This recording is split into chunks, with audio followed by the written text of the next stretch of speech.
The Galactic Council chamber hummed with the usual drone of diplomatic chatter. I sat in my designated alcove, my sensory stalks twitching with barely contained boredom, as another trade dispute crawled its way through the proceedings. 300 cycles I had served as a council observer, 300 cycles of watching species argue over mineral rights, shipping lanes and territorial boundaries. Nothing, absolutely nothing, had prepared me for what was about to unfold. The humans had been part of the council for nearly 2 decades now. Quiet, accommodating, almost painfully polite. They sat through insults that would have sent the Kraven into blood rage. They smiled through trade agreements that blatantly favored other species. They even apologized when other delegates bumped into them. It was, frankly, unnerving. My name is Vex, and I am a Territorial. We pride ourselves on our observational skills, our ability to read the subtle currents of political maneuvering. But the humans, they were a closed book written in a language nobody had bothered to learn. That day, the human delegation consisted of 3 representatives. Ambassador Rebecca Torres led the group, a middle-aged woman with silver threading through her dark hair and eyes that seemed to catalog everything. Beside her sat Marcus Webb, their military liaison built like a transport hauler with a jaw that could crack titanium. The third was a younger woman named Keiko Sato, their scientific advisor, who spent most sessions tapping notes into her data tablet with machine-like precision. Unremarkable, predictable, safe, or so we thought. The session began like any other. The Vrin representative, a bloated gas bag named Quiltor, took the floor to present yet another grievance. This time he claimed human vessels had violated Vrin trading protocols by offering better prices to neutral stations. This aggressive economic manipulation cannot stand, Quiltor wheezed, his vocal sacs inflating with self-importance. The humans undercut our established contracts through what can only be described as predatory pricing practices. Ambassador Torres raised her hand, waiting for recognition. Council Speaker Thalen, Azurian with scales that shimmered like oil on water, acknowledged her with a dismissive wave. Council Speaker, honorable delegates, Torres began, her voice carrying that characteristic human smoothness. The Vrin Collective has had numerous opportunities to modernize their trade fleet. Our pricing reflects our efficiency, not manipulation. We've offered technical assistance on 17 separate occasions, all of which were declined. Quilter's sacs pulsed an angry purple. You offer assistance so you can steal our methodologies. With respect, Torres continued. And I noticed her smile never quite reached her eyes. Your methodologies involve transport times 3 times longer than necessary, and handling procedures that damage approximately 30% of cargo. We're not stealing anything. We're simply not incompetent. A ripple of shocked silence spread through the chamber. Humans didn't talk like that. They didn't throw verbal strikes, even well-deserved ones. Quiltor sputtered, his sacs deflating and inflating rapidly.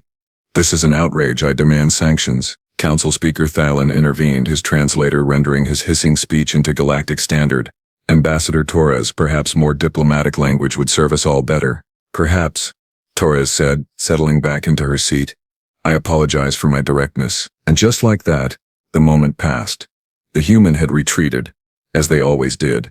The session continued, but I noticed something others missed. Marcus Webb's jaw had tightened. Keiko Sato had stopped taking notes, and Rebecca Torres's hands, folded neatly on the table before her, had gone completely still. 3 hours later, the Kalish delegation brought forth a motion. The Kalish were a reptilian species with a superiority complex that would make a supernova seem modest. Their representative, a scarred veteran named Haksor, stood with his crest fully extended. The council must address the human occupation of the Praxis sector, he announced. That region was promised to the Kalish Dominion following the Outer Rim Accords. Ambassador Torres leaned forward. The Praxis sector was unclaimed territory. We established 6 research stations there after filing proper documentation with the council archives. All procedures were followed. Procedures, Haksor spat the word like a curse. Your species has been part of this council for barely 2 decades. You do not get to claim entire sectors because you filled out forms. The Kalish have seniority. We have history. We have the right of prior claim. Based on what? Torres asked. You never filed territorial claims. You never established presence. You have historical records of passing through the area which describes half the galaxy. Haksor's claws scraped against his podium. You humans think you're so clever, hiding behind your rules and documents. But everyone in this chamber knows the truth. You're expansionist. Aggressive. You're taking what doesn't belong to you. Marcus Webb stood up. He didn't ask for recognition. He didn't wait for acknowledgement. He simply rose to his full height, and the temperature in the room seemed to drop. "Sit down, Commander Webb," Council Speaker Thalen ordered. Webb ignored him. His eyes locked onto Haksor with an intensity that made my sensory stalks curl. The Kalish Dominion operates 73 mining colonies in contested territories. You've displaced 4 species in the last decade alone. You're currently in violation of 18 different council resolutions, and you're lecturing us about aggression. Commander Webb, you are out of order. Thalen's scales rippled with agitation. "No," Webb said quietly. "We've been out of order for years. We've sat here and taken every insult, every accusation, every underhanded deal because we believed in this council. We believed in cooperation." Haksor's laugh was a harsh, grating sound. "Believed? How quaint. Tell me, human, do you still believe? Or are you finally ready to show your true nature?" That was when I saw it. The moment. The exact instant when something fundamental shifted in the human delegation. Ambassador Torres stood, and her movement was so controlled, so precise that it sent alarm signals through my entire nervous system. "Council Speaker," she said, "the human delegation requests a recess of 24 hours. Thalen seemed relieved. "Granted. We will reconvene tomorrow at the standard time." The humans left without another word. They didn't storm out. They didn't make threats. They simply walked away with the kind of calm that predators display right before they strike. I followed them. Professional curiosity, I told myself. Certainly not the cold knot of dread forming in my digestive tract. They convened in their delegation quarters, a modest suite that reflected human aesthetics. Clean lines, minimal decoration, functional furniture. I activated my surveillance protocols, something I would later question from an ethical standpoint, but which my superiors had quietly encouraged. Rebecca Torres stood at the window, staring out at the council station's central spire. Marcus Webb paced like a caged predator. Keiko Sato had abandoned her data tablet and was pouring herself something from a crystalline bottle, her hands shaking slightly. 19 years, Torres said softly. 19 years of playing nice. Of turning the other cheek. Of believing that if we just proved ourselves reasonable enough, cooperative enough, friendly enough, they'd accept us. "They think we're weak," Webb growled. "They see patience as cowardice." Sato downed whatever was in her glass in one gulp. "So what do we do? Storm back in there and start making demands? That'll just confirm everything they think about us." Torres turned from the window. "No, we're not going to make demands. We're going to remind them of something they seem to have forgotten." "Which is?" Sato asked. "That patience is not weakness, that restraint is not surrender, and that humans don't get angry." Torres smiled, and it was the most terrifying expression I had ever witnessed. "We get even." Webb stopped pacing. "You're talking about the contingencies." "All of them," Torres confirmed. Sato set down her glass carefully. "Rebecca, if we activate the contingencies, there's no walking it back. The council will never trust us again." "The council doesn't trust us now," Torres said. "They tolerate us. They patronize us. They insult us to our faces and expect us to smile and nod." Well, I'm done smiling. I watched as the 3 humans began pulling up files, sending encrypted messages, activating communication channels I didn't even know existed. My translator struggled with some of their terminology. Black protocols, pressure points, economic leverage packages, military deterrence options. It took me several moments to realize what I was witnessing.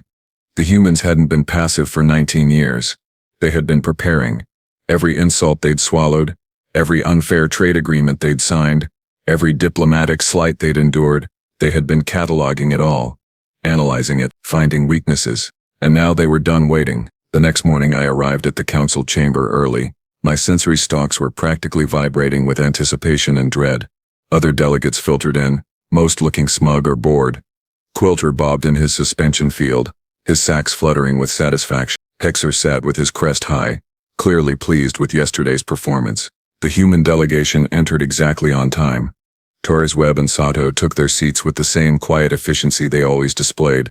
But something was different. They weren't hunched. They weren't apologetic. They sat straight, eyes forward.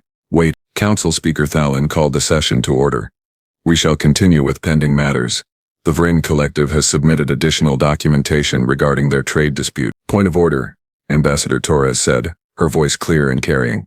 Thalen's scales rippled with annoyance. "The floor has not been opened for new business. Nevertheless," Torres continued, "the human delegation has matters that require immediate council attention. Matters that supersede all current agenda items." The chamber went silent. Humans didn't interrupt. They didn't demand.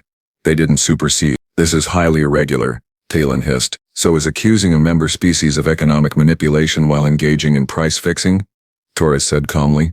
So is claiming territorial rights based purely on species seniority while ignoring established protocols. So is operating in violation of council resolutions while lecturing others about aggression. Would you like me to continue? I noticed Webb had placed a data chip on the table.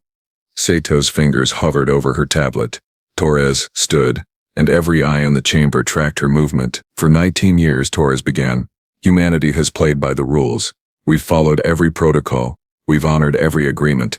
We've treated this council with respect, even when that respect was not reciprocated. Quilter's sacs fluttered dismissively. Is there a point to this speech?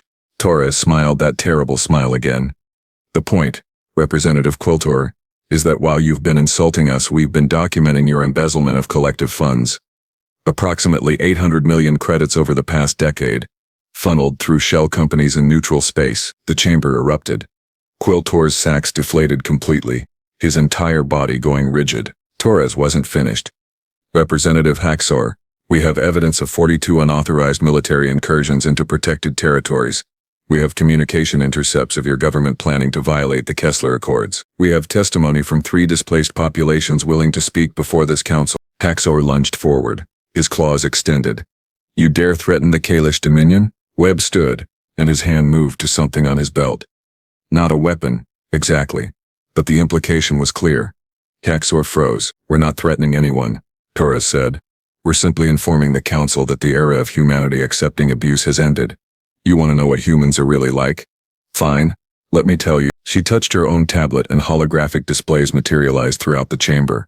Trade route analyses, economic projections, military capability assessments. Humanity controls 38% of the council's critical trade routes. Torres continued. Our merchant fleet is larger than the next 4 species combined. Our economic output has tripled in the past decade. Our technology is advancing at rates that your analysts find alarming. And yes, our military, while defensive in doctrine, is more than capable of protecting our interests. The displays shifted, showing more data. I felt my digestive system clench as I processed what I was seeing. The humans had been building, expanding, strengthening, all while appearing meek and cooperative. We have leverage over every major trade network, Torres said. We have diplomatic relationships with species you've ignored or insulted. We have evidence of corruption, treaty violations, and criminal activity involving 2/3 of the delegates in this chamber. Council Speaker Thailand found his voice. This is blackmail. No, Torres corrected. Blackmail would be threatening to release this information unless you do what we want. We're not doing that. We're simply making it clear that the days of treating humanity as a second-class species are over. You can accept us as equals, or you can deal with the consequences of having an enemy who has spent 19 years learning everything about you. The silence that followed was absolute. I looked around the chamber and saw fear on faces that had never shown anything but arrogance and contempt. The humans had flipped the entire power dynamic in less than 10 minutes, and they had done it without firing a shot. Without raising their voices, without even breaking a single council regulation. Haksor recovered first. You think you can intimidate us with data and threats? The Kalish Dominion will not bow to upstart primates. Marcus Webb's laugh was cold. Intimidate? Representative, we're way past intimidation. This is notification. You've spent 2 decades pushing us, testing our limits, seeing how much we'd take. Congratulations. You found out. Ambassador Torres raised her hand and the holographic displays vanished. The human delegation proposes the following. First, a complete audit of all council financial systems, conducted by neutral third parties. Second, a review of all territorial claims filed in the past 20 years with enforcement of actual protocols rather than traditional preferences. Third, economic sanctions against any species found to be operating in violation of council resolutions. These proposals would take years to implement, Talon protested. Then we should start immediately, Torres said, unless the council would prefer we begin releasing our documentation publicly. I'm sure the populations of several dozen worlds would be very interested to learn how their representatives have been conducting business. I watched as the reality settled over the chamber. The humans had won, not through violence or even threats, really. They had simply stopped pretending to be harmless. The vote was called. The proposals passed with overwhelming support. Species that had been bitter rivals for centuries suddenly found common cause in not antagonizing the humans further. As the session adjourned, I made my way to the human delegation quarters again. This time I announced myself properly. Ambassador Torres received me with that same controlled politeness. "Observer Vex," she said. "What can I do for you?" "I need to understand," I said. "Why now? Why endure 19 years of abuse only to strike back today?" Torres considered the question. "Do you know what patience is, Vex? It's not weakness. It's not cowardice. Patience is choosing when to act, rather than reacting to every provocation. We waited because we needed to understand this council. We needed to build our position. We needed to be absolutely certain that when we finally pushed back we could do it from a position of strength. And now you have that strength," I said. "Now we have that strength," she confirmed.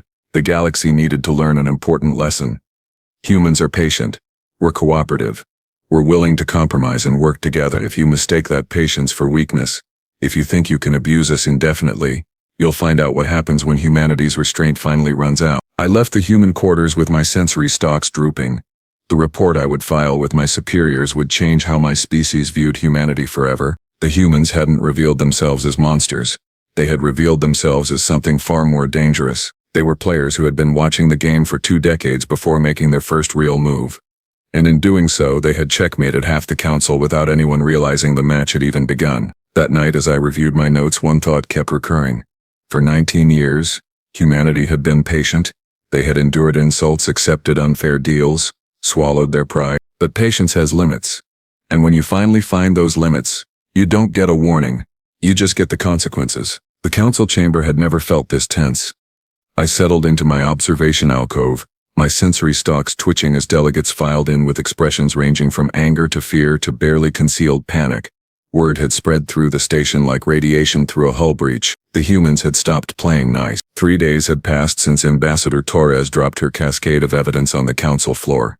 3 days of frantic backroom negotiations, emergency delegation meetings, and what I could only describe as species-wide existential crises. The Vreeden Collective had already recalled Representative Quiltor, though whether for punishment or protection remained unclear. The Kalish Dominion had sent 2 additional warships to the neutral zone, a move that fooled absolutely nobody into thinking they felt secure. And the humans? They had done nothing, said nothing, simply waited in their quarters with the calm of predators who knew their prey had nowhere to run. Today's emergency session had been called by the Tellurian Empire, a species known for their mathematical precision and emotional detachment. If the Tellurians were concerned enough to demand emergency proceedings, the situation had escalated beyond normal diplomatic chaos. Council Speaker Thylan took his position, his scales displaying colors I had never seen before. Stress patterns, my database informed me. Thizarian was genuinely rattled. "This emergency session is called to order," Thylan announced, his translator struggling with the tremor in his voice. "The Tellurian Empire has requested immediate discussion regarding recent events." The Tellurian representative, a being named Vorath who communicated through mathematical harmonics, rose from their designated space. Their translation matrix hummed to life. "The council faces a critical calculation error," Vorath began. "For 19.7 years we have operated under the assumption that humanity represented a negligible variable in galactic power dynamics. This assumption has been proven catastrophically incorrect. We are aware of the human presentation," Thalen said. "Appropriate committees have been formed to address the allegations." "Allegations?" Vorath's harmonics shifted to what I recognized as the Tellurian equivalent of a laugh.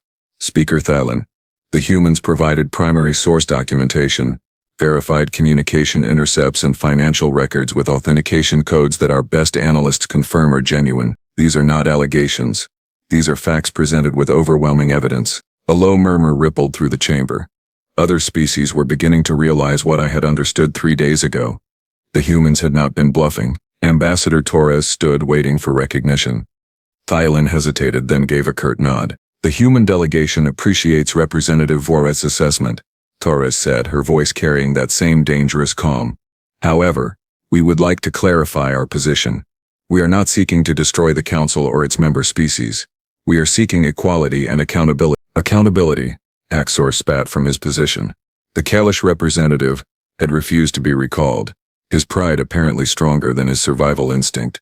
"You speak of accountability while threatening to release sensitive information that could destabilize entire governments." Marcus Webb leaned forward, his massive frame somehow making his seat look undersized. "Information you made sensitive by engaging in corrupt practices. We're not the ones who embezzled funds, violated treaties, or lied to your own populations. We just documented it. With what authority? Demanded a new voice. I recognized the speaker as Fenrir, representative of the Morvian Confederacy. The Morvians were a fungal collective consciousness, notoriously difficult to intimidate because they literally shared thoughts across their entire species. By what right does a single species appoint itself as judge and investigator? Keiko Sato activated her tablet and new displays materialized throughout the chamber. Article 7 of the Council Charter, she read. Any member species may present evidence of charter violations to the full council. Article 12 states that all financial dealings involving council resources must be transparent and subject to audit. Article 19 establishes that territorial claims must follow documented procedures, not traditional preferences. We're not making up new rules, Representative Fenrir. We're asking that existing ones actually be enforced. For everyone, Torres added, including ourselves. We've submitted our complete financial records, our territorial documentation, and our military deployment logs. Everything. If there are violations in our conduct, we expect to answer for them. The chamber went silent. I checked my translation matrix 3 times to make sure I had heard correctly. The humans were volunteering for the same scrutiny they were demanding of others. It was a move of either supreme confidence or spectacular foolishness. Vorthax harmonics indicated approval. The Tellurian Empire supports this approach. We propose a complete council audit, conducted by a joint committee with representation from all member species. No exceptions, no privileged exemptions. Seconded came a voice from the Polyxan delegation. The Polyxans were an aquatic species who rarely involved themselves in council politics, preferring to observe from the sidelines. Their support carried weight precisely because they had no agenda beyond stability. Thalen looked like he wanted to argue, but the mathematics were against him. Too many species were not in agreement. Too many delegates who had previously remained neutral were now paying very close attention. The proposal will be put to vote, Thalen announced, his scales flickering with resignation. All in favor of establishing a comprehensive audit committee with unrestricted access to all member species records. I watched the vote tally with fascination. 237 in favor, 41 against. The margin was not just decisive, it was crushing. The humans had won again, and they had done it by volunteering to be investigated themselves. A move so unexpected that opposition crumbled before it could organize. But Haksor was not finished. The Kalish representative stood, his crest fully extended on the threat display. This proves nothing. The humans present themselves as champions of justice, but we all know what they really are. Warmongers. Conquerors. Every species here has studied Earth history. We know about your world wars, your genocides, your endless capacity for violence. You lecture us about peace while your entire culture is built on conflict. The chamber tensed. This was the argument many species had been whispering in private. Humanity's violent past was well documented. Their propensity for warfare was legendary, even among species who considered themselves martial. Ambassador Torres did not rise immediately. She sat for a long moment, and I recognized the technique. She was letting the accusation hang in the air, letting every delegate consider it, letting the weight of it settle. Then she stood. Representative Haksor is correct, Torres said, and shock rippled through the chamber. Humanity has a violent history. We've fought wars that killed millions. We've committed atrocities that shame us to this day. We've turned weapons on ourselves with a ferocity that terrifies other species. Haksor's crest fluttered with satisfaction. He thought he had won. But that's exactly why we value peace. Torres continued. We know the cost of war, not theoretically, not from historical texts. We know it in our bones, in our collective memory, in the ruins we still maintain as reminders of what we're capable of destroying. The Kalish Dominion talks about martial honor and the glory of conquest. You romanticize warfare because you've never truly experienced its full horror. Webb stood beside her. You want to know why humans seem patient? Why we negotiate instead of fighting? It's not because we can't fight. It's because we know exactly how good we are at it, and it terrifies us. The chamber had gone completely silent. I noticed that several species were leaning forward, their attention locked on the human delegation. Every human child learns about the world wars, Sato added, her voice softer but no less intense. We teach them what happens when diplomacy fails, when patience runs out, when violence becomes the only language spoken. We show them the mass graves, the destroyed cities, the burned forests and poisoned rivers. And we tell them never again. Torres looked directly at Haksor. So yes, Representative, we are capable of tremendous violence. We have weapons that could crack planets, bioweapons that could sterilize ecosystems, technological capabilities that most species in this chamber don't even suspect we possess, and we choose not to use them. That's not weakness. That's the hardest thing sentient beings can do. Choosing restraint when you have the power to destroy. Pretty words, Haksor said, but his crest had lowered slightly. But words are all they are. You cannot simply talk away your nature. You're absolutely right, Torres agreed. We can't talk away our nature. But we can control it. We can channel it. We can be the species that remembers what violence costs and works to prevent it. That's what we've been doing for 19 years. Not because we're weak, but because we're strong enough to choose a different path. A new voice entered the debate. I turned my sensory stalks to see the Orlithian representative standing. The Orlithians were a silicon-based life form, ancient beyond most species' comprehension. They rarely spoke in council sessions, preferring to observe and record. When they did speak, everyone listened. The Orlithian archive has observed humanity since their first ventures into deep space, the representative said, their words resonating like stones grinding together. We have studied their behavior, their choices, their development, and we have concluded that they represent a unique paradox. How so? Thalen asked, clearly grateful for any interruption that might diffuse the tension. Humans are simultaneously the most violent and most peaceful species we have encountered. The Orlithian explained. They wage war with unprecedented ferocity, yet they also display compassion that defies logical explanation. They destroy with one hand and build with the other. They are chaos-seeking order, violence yearning for peace. The Orlithian turned their crystalline form toward the human delegation. The question is not whether humans are dangerous. All species are dangerous. The question is whether they can be trusted to regulate that danger, and our archive's conclusion, after decades of observation, is that humanity's greatest strength is their awareness of their own capacity for destruction.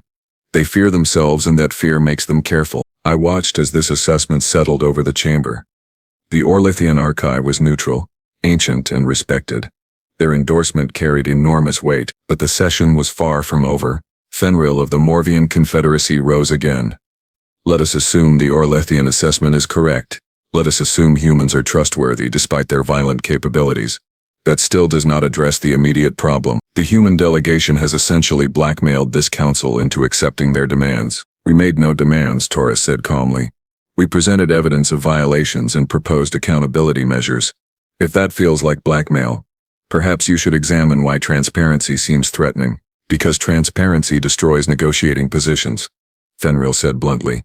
The entire foundation of interstellar diplomacy is based on information asymmetry.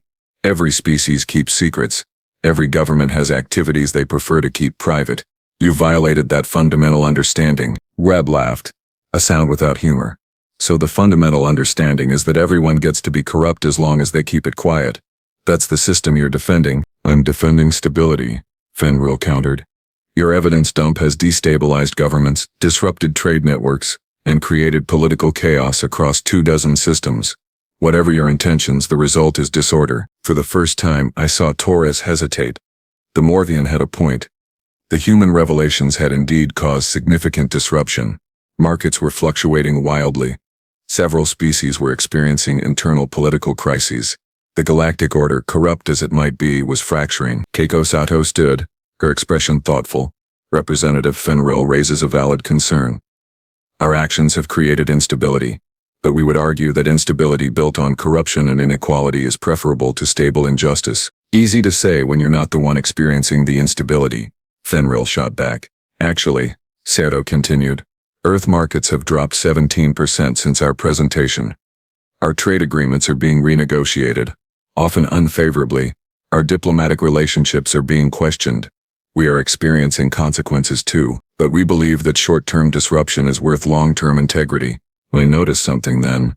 The human delegation was not presenting a united front of strength. They were acknowledging costs and uncertainties. They were being honest about the damage their revelations had caused, including to themselves. It was a subtle rhetorical strategy, but they were not positioning themselves as superior or infallible. They were simply refusing to be inferior. Vorthax harmonics chimed with what I recognized as approval. The Tellurian Empire acknowledges the disruption. However, our calculations suggest that maintaining the previous system would result in exponentially greater instability over time. Corruption compounds. Inequality breeds resentment. The humans have accelerated a reckoning that was mathematically inevitable, and conveniently positioned themselves as the heroes of this reckoning. Haksor said bitterly. Torres shook her head. We're not heroes, Representative Haksor. We're just tired of being victims of a system designed to keep us subordinate. And we had the resources and documentation to do something about it. So what happens now? Thielen asked. And I detected genuine uncertainty in his tone. The audit committee will take years to complete its work. Markets are in chaos. Several member species are calling for the council to be dissolved entirely. Where does this end? The question hung in the air. Every delegate in the chamber wanted the answer. The humans had torn down the old order, but what were they planning to build in its place? Ambassador Torres looked at her colleagues, some unspoken communication passing between them. Then she turned to address the full council. It ends with a choice, Torres said. Every species in this chamber can choose to participate in building a better system, one based on actual equality and enforced rules. Or you can choose to return to the old ways, the corruption and favoritism and contempt for newer species. But understand this, if you choose the old ways, humanity will not participate. We will withdraw from the council, establish our own networks, build our own alliances, and we will not be alone. On cue, 6 other delegations stood. The Palaxins, who had seconded the audit proposal, the Tellurians, who had called this emergency session, 4 others, smaller species, who had been marginalized by the traditional power structure.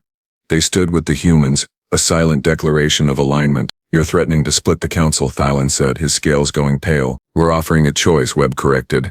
Work with us to fix the system, or watch us build a new one without you. The implications were staggering. The council had survived for millennia by maintaining unity, however false that unity might be. A formal split with humanity leading a coalition of dissatisfied species would reshape galactic politics entirely. I watched Haksor's expression shift from anger to calculation. He was a warrior, but he was not stupid. The mathematics had changed. The humans were not alone. They had allies, resources, leverage. Fighting them would be costly, perhaps too costly. One by one, I saw similar calculations happening across the chamber. Fear giving way to pragmatism, anger yielding to reality. Thielen closed his eyes briefly, then opened them with visible resignation. The council will implement the audit committee proposal. We will also establish a reform commission to review council procedures and propose modifications that ensure equal treatment of all member species. This commission will include human representatives and representatives from the other species who have expressed support for reform. Seconded, Vorthak chimed immediately. All in favor? Thielen asked, his voice hollow. The vote was not unanimous, but it was sufficient. The council had chosen adaptation over dissolution. As the session adjourned, I made my way once again to the human delegation quarters. Torres saw me approaching and actually smiled, a genuine expression this time. Observer Vex, she said. You've been very attentive during these proceedings. I am trying to understand, I admitted. You have achieved something remarkable. You have restructured galactic power dynamics without firing a single shot. How did you know it would work? Torres gestured for me to enter their quarters. Inside, Webb was pouring drinks while Sato organized data files. They looked exhausted but satisfied. We didn't know it would work, Torres said. We had probabilities, scenarios, contingencies, but we also had something else. Which was? I asked. Conviction, Webb said, handing Torres a glass. We believed that most species, when given the choice between corruption and integrity, would eventually choose integrity. Maybe not immediately, maybe not enthusiastically, but eventually, Sato added, and we were willing to accept the consequences if we were wrong. If the council had rejected our proposals, if they had chosen to maintain the old system, we were prepared to leave, to build something new. That willingness to walk away gave us negotiating power. I settled into one of their chairs, my sensory stalks curling thoughtfully. But you risked everything. Your position in the council, your trade relationships, your diplomatic standing. What if the other species had united against you? Torres took a sip of her drink. Then we would have learned an important lesson about the galaxy we live in, and we would have acted accordingly. But we didn't think they would unite against us. Why not? I asked. Because we weren't threatening them, Torres explained. We were threatening the corrupt system that benefited a few at the expense of many. Most species had more to gain from reform than from maintaining the status quo. They just needed someone to make the first move, to prove it was possible to challenge the established order. And you were willing to be that someone, I said. Someone had to be, Webb said. Might as well be the species everyone already suspected of being dangerous. We sat in silence for a moment. Outside the window, the council station gleamed against the starfield, looking exactly as it always had. But everything had changed. The balance of power had shifted. The rules had been rewritten.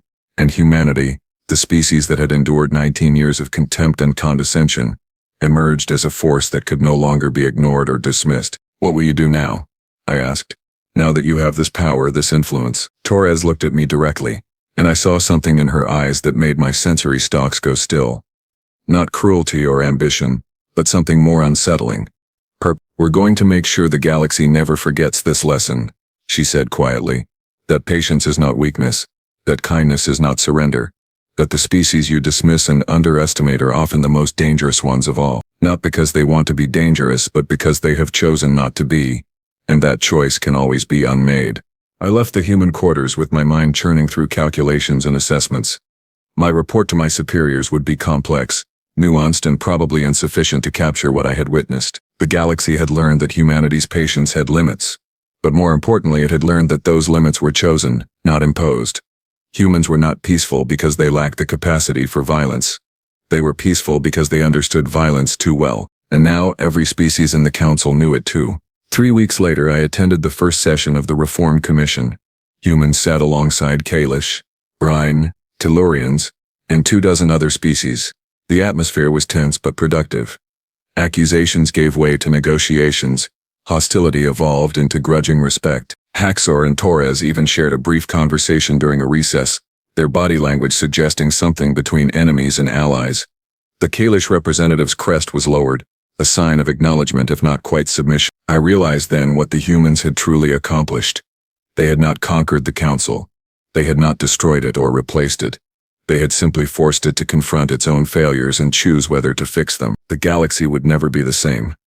The old certainties, the comfortable hierarchies, the unspoken agreements that newer species existed to serve older ones. All of it had been shattered, and in the ruins of that old order, something new was being built.